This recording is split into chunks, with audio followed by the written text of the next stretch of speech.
halo teman-teman anak milenial di seluruh Indonesia. Hari ini saya Hoiri dari Kandang Uang lagi ada di Bangkok ya, di Thailand untuk menghadiri di project ya, fase ketiga dengan tema Green Agriculture ya.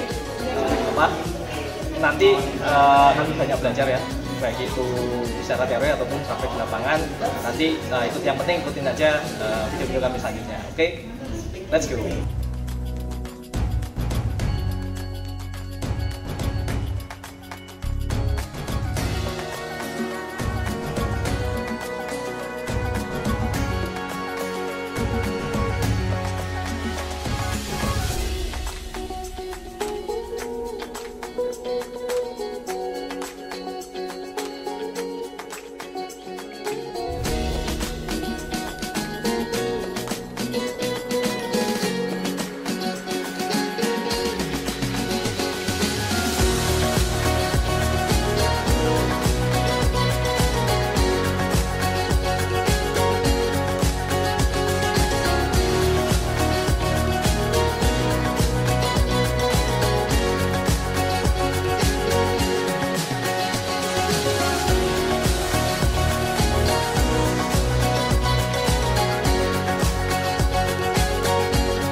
Alhamdulillah hari kedua ya, saatnya sudah selesai. Hari ini kita belajar apa aja Mas Hilman?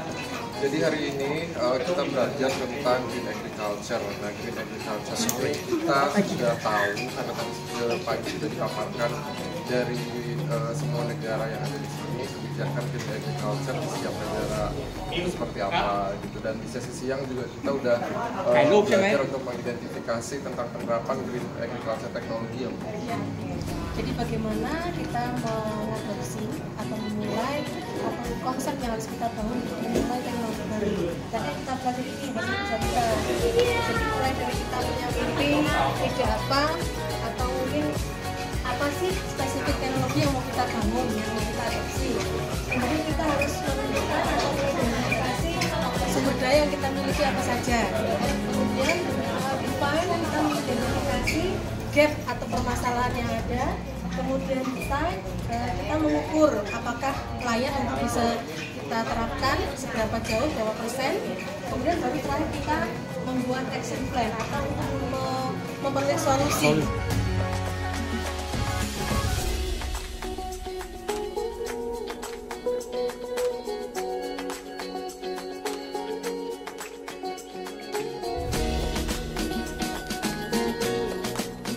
Setelah green, yaitu discover.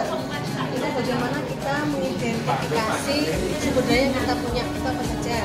Kemudian setelah itu kita define, jadi mengidentifikasi problem atau gap yang kita hadapi apa.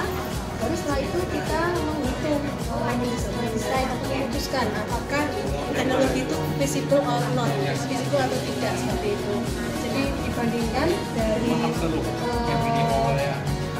challenge atau gap yang ada dengan kemampuan yang kita miliki, itu berapa persen kita bisa mengadopsi teknologi tersebut. Dan terakhir kita mendevelop, jadi kita melakukan action plan tentang solusi untuk bisa menerapkan teknologi tersebut. Nah, setelah itu kita dievaluasi nih, jadi di hasil evaluasi kita, pembelajaran kita hari ini kita diminta untuk menjawab dua pertanyaan. Yang pertama konsep teknologi, yang kedua tentang green agriculture.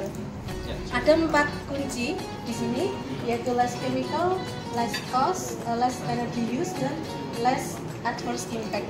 That is green technology. Oke, itu jadi gitu teman-teman. Jadi simbolnya kalau yang sudah kita gunakan kalau saya di Kandang Uang adalah minim ya, atau meminimalisir penggunaan obat ya. Yaitu kalau tempat kami sudah tidak pakai antibiotik ya. Jadi antibiotik untuk ternak kita stop. Kemudian less cost ataupun kita turunkan semurah-murahnya ya, biaya produksinya rendah. Kemudian less energy use atau penggunaan energi yang sedikit ya, kalau bisa malah di dunia pertanian atau pertanian menciptakan energi ya, atau mengubah energi yang ada dari limbah-limbah pertanian tersebut. Kemudian terakhir adalah meminimalisir dampak negatif ya terhadap lingkungan. Oke, itu saja teman-teman hari kedua ini ya. Kita akan lanjut di materi fisik. Tetap semangat.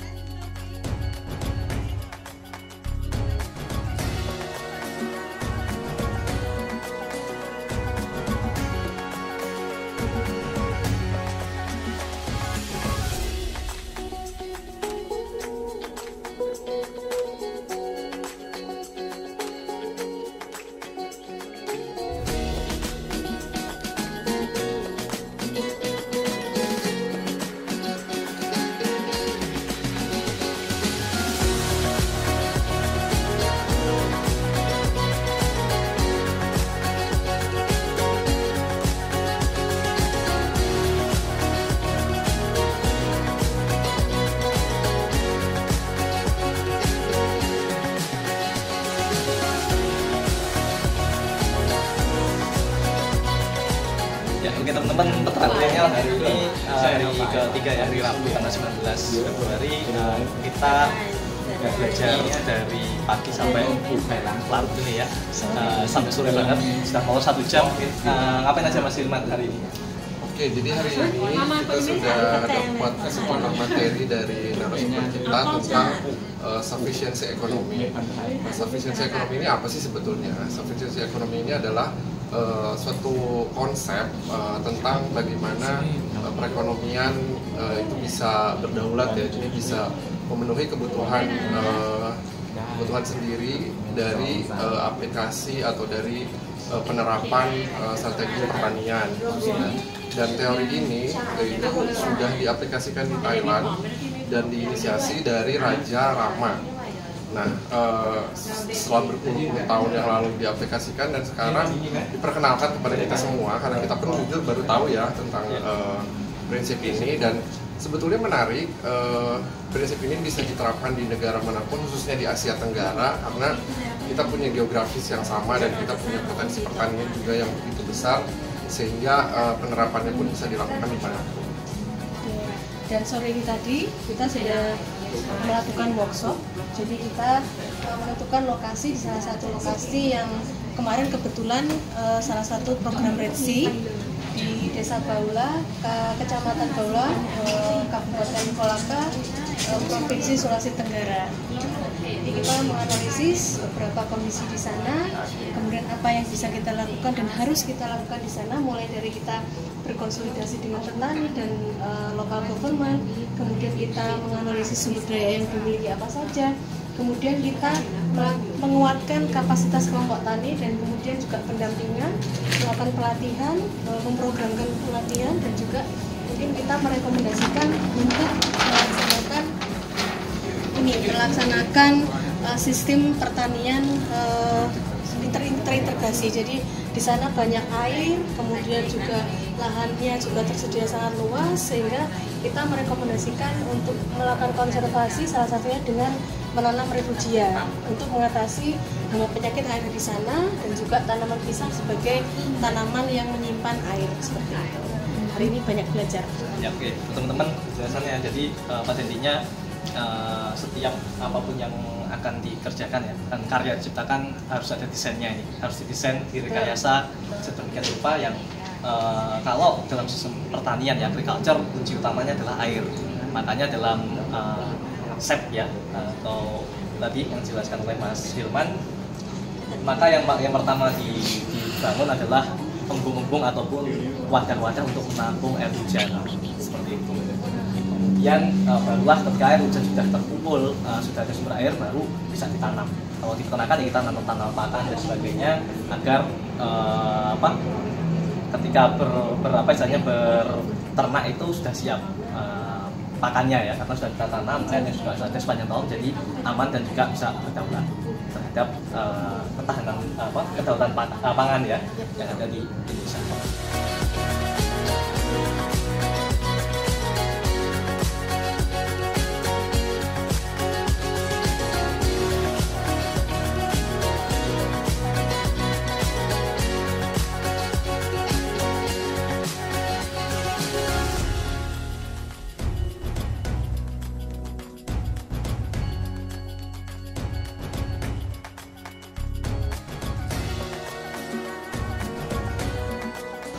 Halo peternak milenial, jadi hari ini adalah hari kelima kita ada di Bangkok untuk ikut pelatihan, dan seperti biasa hari ini juga kita sudah dapat materi-materi yang sangat bermanfaat tentunya. Untuk materi yang pertama apa nih Mbak Dini? Oke, saya boleh dulu ya catatan saya Boleh banyak dong. sekali karena banyak sekali yang saya catat nih hari ini. Kita belajar tentang Thai Organic Agriculture Foundation, jadi bagaimana Thailand membangun sebuah asosiasi gitu ya, tentang bagaimana concern tentang organik gitu ya. Kemudian kita belajar tentang PGS, yaitu tentang participatory guarantee system. Jadi bagaimana di negara Thailand ini membuat sebuah sistem untuk memberikan jaminan mutu terhadap produk organik seperti itu. Kemudian terakhir tadi ditekankan lagi bagaimana implementasi organik itu lebih kepada pengelolaan ini ya, semacam kalau di kita pengendalian hama terpadu, kita memanfaatkan agen hayati, kita memanfaatkan jamur yang bermanfaat gitu ya, predator yang bermanfaat untuk tanaman seperti itu. Jadi untuk mengontrol hama dan penyakit yang ada di lahan kita. Ya. Mungkin ada tambahan Mas Riri? Dan Tadi ada sebelum kata-kata itu lagi. mungkin Mbak, pertanian organik ini mungkin sekarang lagi jadi tren ya di mana-mana gitu ya, termasuk di Indonesia sendiri. Dan dalam hal ini untuk sertifikasinya sendiri itu tadi seperti yang sudah dijelaskan, ada yang melalui badan sertifikasi dan ada yang melalui yang mekanisme tadi participatory guarantee system ini atau PGS. Dan ini yang sedang dikembangkan nih di negara-negara ASEAN, terutama di Thailand juga sudah best practice-nya sudah cukup baik, bisa dibilang cukup baik dalam hal PGS itu sendiri ya, Mbak. Ya. Dan untuk selanjutnya materi yang kedua tentang apa, Mas? Nah, ini dari penerapan PGS ya terhadap pertanian organik. Lebih teknis lagi karena tadi profesornya, asisten profesor ya, membahas tentang bagaimana persiapan pertanian organik ya, yaitu harus mempersiapkan sumber airnya yang punya bebas chemical, kemudian pupuknya organik, kemudian benihnya dilarang menggunakan yang GMO ya, jadi harus benar-benar benih organik juga. Kemudian pengendalian hamanya tidak boleh menggunakan pestisida, dan sebagai gantinya mereka kasih kita formulasi dasar. Sebenarnya ini sama seperti tahun 2017 saya pernah magang juga di Nganjuk, dikasih ilmu tentang namanya FPE atau Fermented Plant Extract. Nah itu menurut asalnya guru saya juga Pak Toto itu belajarnya dari Thailand juga. Sudah kita lakukan. Nah kalau rumus dasarnya adalah menggunakan ini Acorus Scalamus. Ini kalau di Indonesia ini belum ketemu ya, ini ya nama Indonesianya ya. Tapi kalau biasanya di kami menggunakan ini serai rempah-rempah. Mulai dari kunyit, laos, kemudian serai, tanaman yang mengandung obat sejumlah 5 kilo. Kemudian molase atau tetes tebu ya, kita kasih sebanyak 3 kilo dicampur dengan air sebanyak 10 liter. Kemudian difermentasi ini di tempat tertutup kedap udara selama 15 sampai 30 hari. 1 bulan ya. 1 bulanan lah ya. Sama ini persis yang kita lakukan di kandang uang juga. Nanti kapan-kapan akan kita praktekkan, kita buatkan videonya. Kemudian penggunaannya adalah 1 liter ini dicampur dengan 100 liter air. Nah, jadi yang udah jadi 1 liter dicampur dengan 100 liter air kemudian disemprotkan. Jadi 1:100 lah. Kalau misalnya airnya 10 liter tinggal kurangi aja kan itu seperti itu. Ini ilmu dasarnya seperti ini ya, kita bisa kembangkan karena di Indonesia banyak sekali bahan bakunya ya, kapang, kunyit, laos dan lain sebagainya. Itu bumbu-bumbu dapur yang sudah familiar di Indonesia dan ternyata bisa diterapkan juga sebagai biopestisida. Pestisida. Atau kalau yang familiar disebut pestisida nabati. Ya, gampang banget, insya Allah teman-teman bisa mempraktekkan. Mari sama-sama kita bangun pertanian organik Indonesia. Oke. Betul. Nah, segitu mungkin yang bisa materi untuk hari ini. Kalau mau tahu lagi lebih lanjut, tetap ikuti kita karena kita masih akan terus belajar. Masih ada beberapa hari ke depan, jadi stay tune bersama kami.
Nah kita di wilayah kampung apa ya, kelapa ya. Jadi di proses terangkat proses pembuatan macam-macam produk dari kelapa ya. Jadi kalau tak hitung lebih dari 10 produk ini, mulai dari cuka, kemudian gula kelapa, kemudian ada apa ini, madu juga, madu kelapa, ada permen, kemudian selai, sirup dan sebagainya.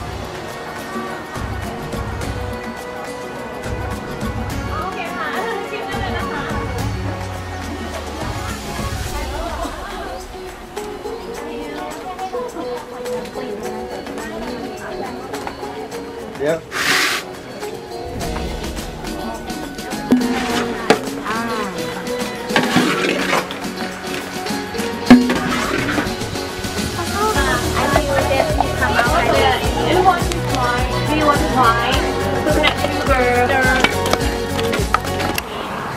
Oke, teman sudah kita masuk ke apa, wahana wisata ya, wahana apa ini di daerah Ampawa. Kita masuk ke apa istilah ini, tempat konservasi tanaman ini apa, kelapa ya. Jadi di depan tadi sudah banyak produk-produk yang berasal dari kelapa, misalnya kampung kelapa ini ya. Kemudian kita juga diajak untuk ini buat misalnya apa ya, snack welcome drink kayak gitu ya, snack pembukaan lah ya. Ketika baru datang tadi dikasih snack, nah ini dikasih tahu cara pembuatannya seperti apa. Jadi ini salah satu desa wisata ya yang ada di daerah Ampawa. Nanti untuk lebih lengkapnya kita jalan lagi. Oke.